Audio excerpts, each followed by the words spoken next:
principios básicos para el doctorado de administración de la materia de análisis bursátiles. Es la última actividad. Y vamos a empezar un poquito con la exposición. Vamos a ir desde el contexto histórico hacia la importancia del análisis bursátiles, cuáles son los enfoques, cuáles son sus elementos, sus diferencias principales, las limitaciones y la síntesis.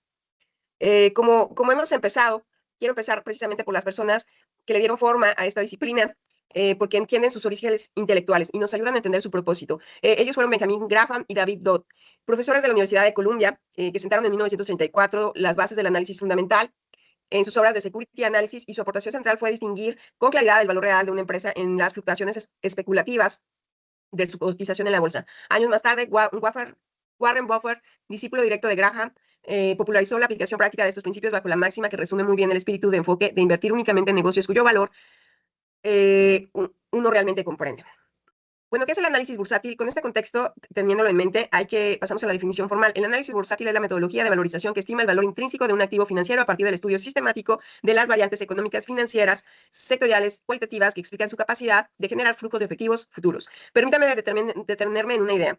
El análisis fundamental no analiza el precio por el precio, analiza las razones económicas que deben sustentar ese precio. Por eso trabajamos con tres conceptos que vamos a repetir a lo largo de toda esta exposición: valor intrínseco, precio del mercado, margen de seguridad, y tengamos presente porque son el hilo que conecta todo lo que sigue. De Graham a la valorización contemporánea. Decía al inicio que ningún concepto surge del vacío.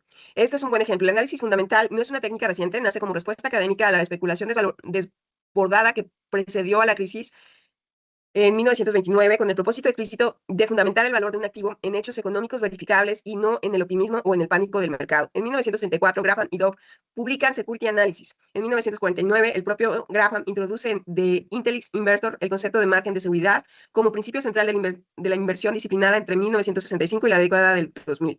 Warren Buffett y Carrier Munger consolidan la aplicación práctica del enfoque a través de Berkshire Hathaway, y en la actualidad el análisis fundamental se integra con grandes volúmenes de datos financieros y herramientas cuantitativas sin perder, y esto es importante, su base conceptual. Bueno, el análisis fundamental se refiere al estudio e interpretación de situaciones internas de empresas en el entorno macroeconómico, social, político que afectan a esta, todo en el ámbito mercado bursátil. Es decir, poder identificar cuál es el valor real de esa empresa sin las especulaciones del mercado. Los objetivos es obtener el valor intrínseco de un título a través del análisis de la empresa, así como del entorno económico financiero en el que se desenvuelve. Analizar la realidad actual y las expectativas futuras del negocio. Detectar si una acción está sobrevaluada o infravaluada. Es decir, relacionar su cotización, que es el valor del mercado, con el valor estimado por el analista para poder elegir la decisión de invertir más adecuada. El análisis fundamental es muy importante para los inversionistas de opciones binarias, debido a que los factores fundamentales generalmente tienden a influir en los activos en un lapso corto plazo, lo que mayoritariamente no presenta una duración superior a la hora. Cuando se piensa en análisis fundamentales, se hace con el deseo de conocer cuál es la relación que existe entre el activo y su costo en acciones, y podemos afirmar que el análisis fundamental es la práctica de los estudios de fundamentos de las compañías que se encuentran involucradas. El mercado eficiente. Un mercado eficiente es cuando el precio de una acción refleja su verdadero valor. Esta idea, formalizada por Euge Fama, es clave porque si los mercados fueran perfectamente eficientes en todo momento, el análisis fundamental perdería buena parte de su razón de ser. No habría brechas que aprovechar entre el precio y el valor. La literatura distingue tres formas de eficiencia. La primera es la eficiencia débil, en la que los precios incorporan únicamente la información de la cotización histórica y volúmenes de negociación. Bajo este supuesto, el análisis técnico pierde el poder predictivo, pero el análisis fundamental conserva su utilidad. La segunda es la eficiencia semifuerte, en la que los precios incorporan toda la información pública disponible, incluyendo estos financieros y noticias.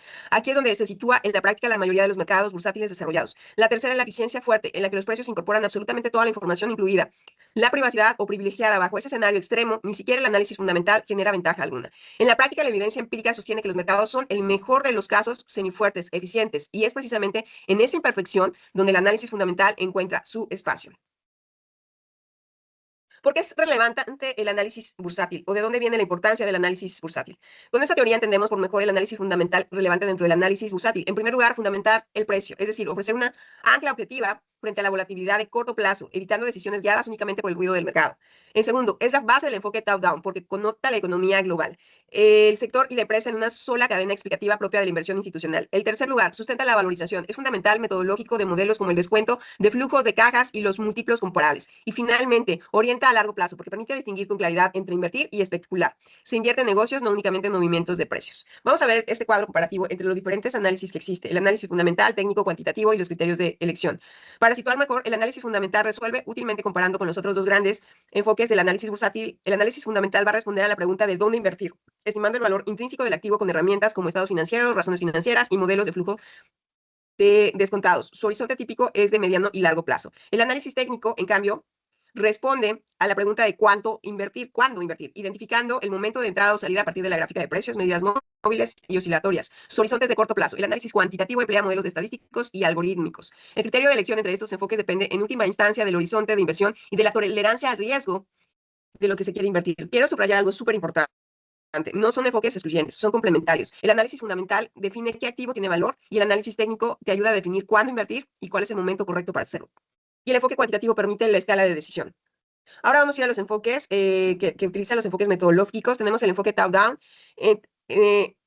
Estos enfoques son metodológicos propios del análisis fundamental, comenzando por el enfoque top-down, que significa literalmente de arriba hacia abajo. Aquí el analista inicia su trabajo en la economía global y nacional, revisando variables como el PIB, la inflación, la tasa de interés, el ciclo económico descendiente después del sector de la industria, evaluando el ciclo de vida del sector, su complejidad y las fuerzas de Porter. Y concluye en la empresa específica, así como la imagen que estoy mostrando aquí, y concluye en la empresa analizando sus estados financieros, sus ventajas competitivas y finalmente su valorización. Esta secuencia de lo general a lo particular es la que suele emplear la gestión de carteras institucionales precisamente porque evita el error de valorar una empresa de forma aislada sin considerar el entorno en que se opera.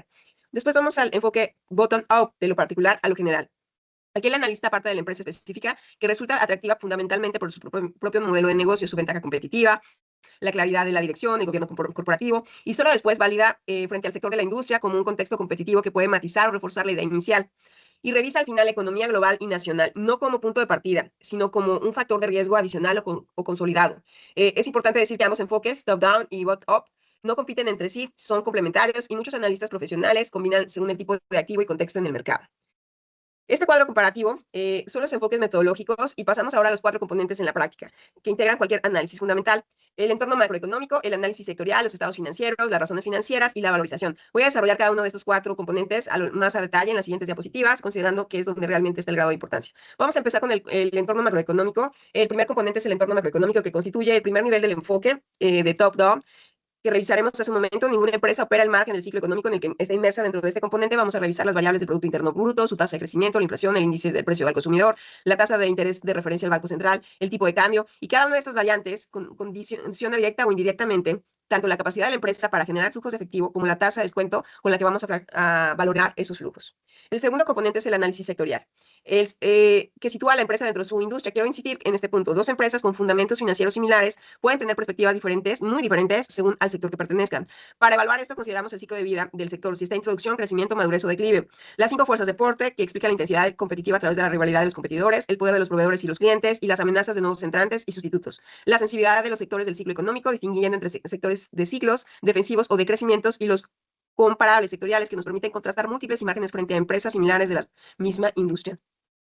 Vamos con el componente número 3, que son los estados y razones financieros. El tercer componente, aquí tenemos la liquidez, el endeudamiento, la actividad y la rentabilidad. Y vamos al componente 4, que es la valorización de la empresa. El cuarto y el último componente es la valorización propiamente dicha, que integra los 3 componentes anteriores en una estimación cuantitativa de valor intrínseco del activo. El método más utilizado es el de los anteriores en una estimación cuantitativa de valores intrínsecos del activo. El método más utilizado es el de flujos de caja descontados, que proyectan los flujos futuros de la empresa y los descuentan a una tasa normalmente proveniente del WACC o del CAM. Un segundo método son múltiplos comparables, como el precio-utilidad o el EBIT, contrarrestados frente a empresas similares en el sector. Un tercer método es el modelo de dividendos descontados, aplicable sobre todo cuando las empresas tienen un historial estable de reparto de utilidades, y de manera comparativa se utiliza el valor de libros ajustados, que sirve como referencia adicional, aunque nunca es como sustituto de los métodos anteriores.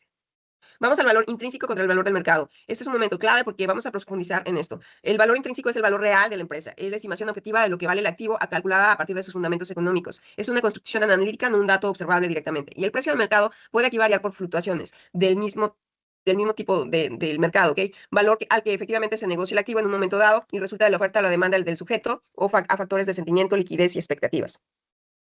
El margen de seguridad es la brecha que nos lleva directamente al concepto que Graham considera el principio más importante de toda la inversión disciplinaria. El margen de seguridad se calcula como la diferencia entre el valor intrínseco y el valor del precio del mercado, dividida entre el valor intrínseco. En términos prácticos, es el descuento que un inversionista disciplinado exige entre el valor estimado y el precio efectivamente que se paga, como un colchón frente a errores estimados, imprevistos o cambios entre el entorno. Quiero señalar 3 ideas importantes sobre este concepto. Primero, a mayor incertidumbre sobre los supuestos utilizados, mayor debe ser el margen exigido. Segundo, el margen de seguridad reduce pero no elimina el riesgo de error en la valorización. Y el tercero, es un principio de prudencia que no formula que garantice un rendimiento futuro.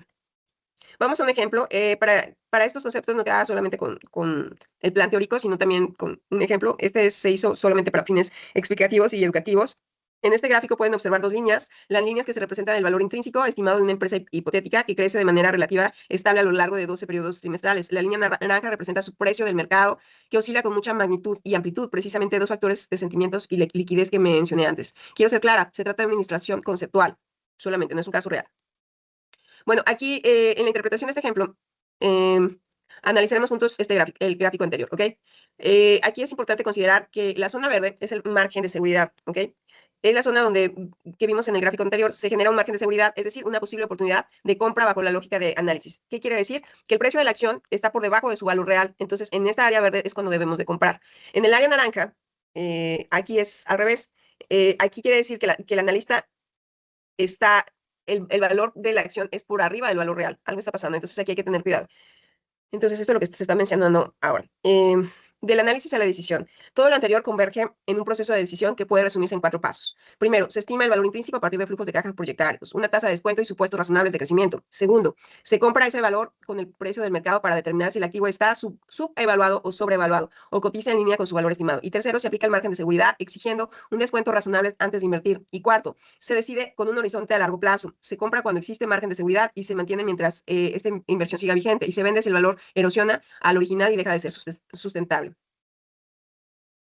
Aplicaciones. Bueno, quiero detenerme aquí en algo desde mi perspectiva. En la administración resulta específicamente relevante estos 4 puntos. La asignación del capital, los mismos principios de valorización orientados a decisiones internas de inversión en proyectos activos y corporativos, la estructura de financiamientos, que tiene que ver con el costo del capital empleado en valorización, también guía de decisión de deudas versus capital propio, y fusiones y adquisiciones, que el valor intrínseco de una empresa objetivo determina el precio máximo razonable a pagar en una operación. La comunicación con inversionistas comprenden el análisis fundamental y permite a la administración anticiparse como al mercado en la valorización de sus decisiones. Los límites y supuestos. Ninguna de la metodología es infalible. Como parte del rigor, quiero explicar en mi exposición que es necesario conocer los límites del análisis fundamental.